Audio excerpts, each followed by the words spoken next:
This is the SIHOO M18 Ergonomic office chair, and this video is my honest take after using it every workday.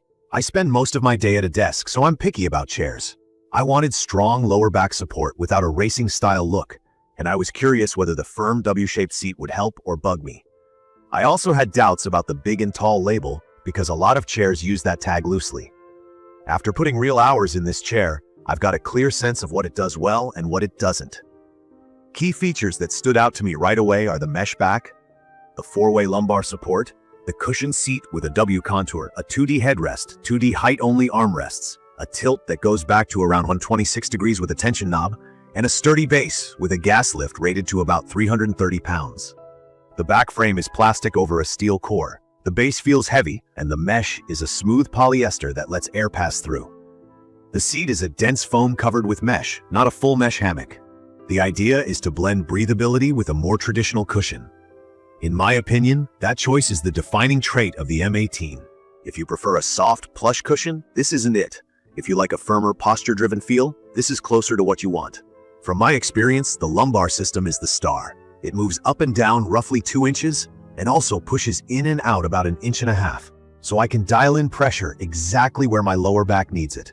That's unusual at this price. Once I set it near my belt line and brought it forward a bit, my slouchy habits were kept in check without feeling like a hard ridge. It works whether I'm upright typing or slightly reclined reading.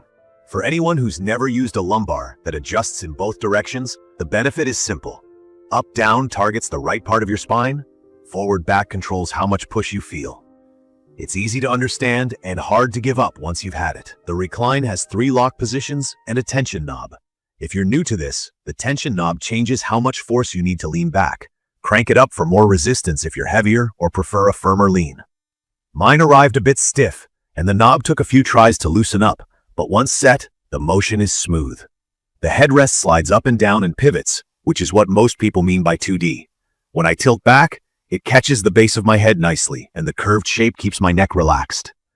Upright, I don't always use it, but when I lean back, it's genuinely helpful. The seat is where opinions split. I'm 5'11" and about 185 pounds, and the fixed seat depth feels fine to me, though I can see taller users wanting more thigh support. The depth is about 17.9 inches, so if you're over 6'2", your knees might float a bit. The foam is firm. During the first week, I wondered if it would soften too much or just stay hard. It broke in slightly but stayed supportive, more like a firm mattress than a plush couch. The W contour is meant to cradle your hips and keep your legs centered. On long days, I felt solid support without sinking. If you want a cushy sink-in seat, you won't get that here. If you like a chair that encourages neutral posture and even weight distribution, this will make sense.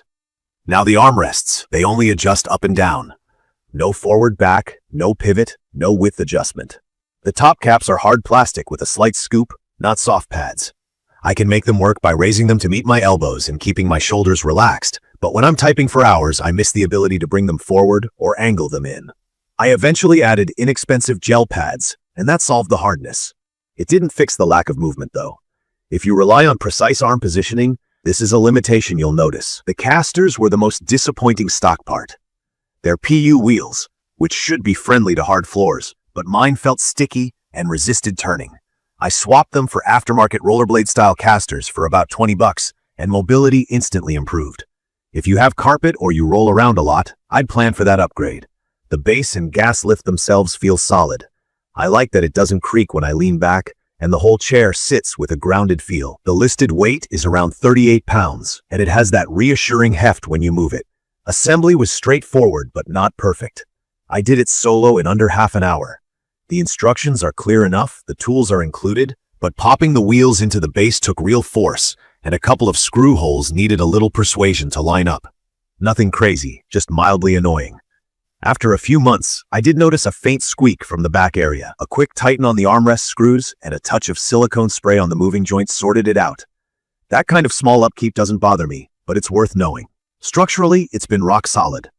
No wobble, no sag on comfort across a full day. I stay cooler than I did on leather or foam-heavy chairs.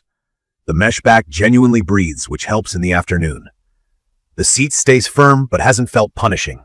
I do stand up a few times a day and stretch, which I'd suggest with any chair.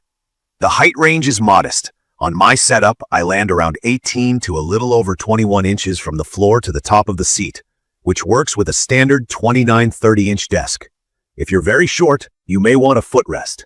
If you're very tall, the headrest might sit a touch low, and the fixed seat depth might feel short. It's perfect for someone who values adjustable lower back support, likes a firm seat that encourages posture, and wants a clean, professional look without flashy styling.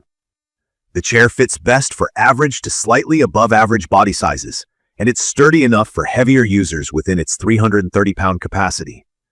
If you're sensitive to hard armrests or need advanced armrest movement for keyboard and mouse work, plan on add-on pads or consider a model with 3D or 4D arms.